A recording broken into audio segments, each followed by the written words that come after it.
Aleyhisselam'a karşı göstereceğimiz en küçük teveccüh, saygı ve sevgi belirtisi. Hiç kimse bu konuda şüphe göstermesin. Rabbimiz bunu zayi etmeyecektir. Küçücük bir örnek vereyim. Bir zamanlar Rey valiliği yapan, yani bundan birkaç yüz sene önce, belki 5-6 asır önce Rey valiliği yapan bir şehrin valisi ordusunu küçük bir tepenin üzerinde seyrediyor. Muazzam bir ordu, şehrin ordusu. O orduyu o halde görünce diyor ki, ah keşke ne olaydı, ben şu ordumla birlikte peygamberimin döneminde olsaydım da onun yanında savaşsaydım diye iç geçiriyor. Temenni ediyor. Tabi bir müddet sonra bu vali vefat ediyor.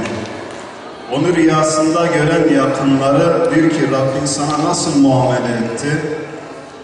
Diyor ki, hani ben temenni etmiştim. Bir gün bir tepenin üzerinde orduma baktım, dedim ki Allah'ım ne olurdu ben şu ordumla birlikte peygamberimin yanında olsaydım da onunla birlikte savaşlara katılsaydım diye Rabbim beni bağışladı. Bu manada bizim Hazreti Peygamber Aleyhisselam'a karşı göstereceğimiz sevgi, teveccüh, Rabbimiz bunların en küçüğünü dahi karşılıksız bırakmayacaktır inşallah. Gel kurusun yetimlerin gözyaşı. Gel ey Ahmet, rahmet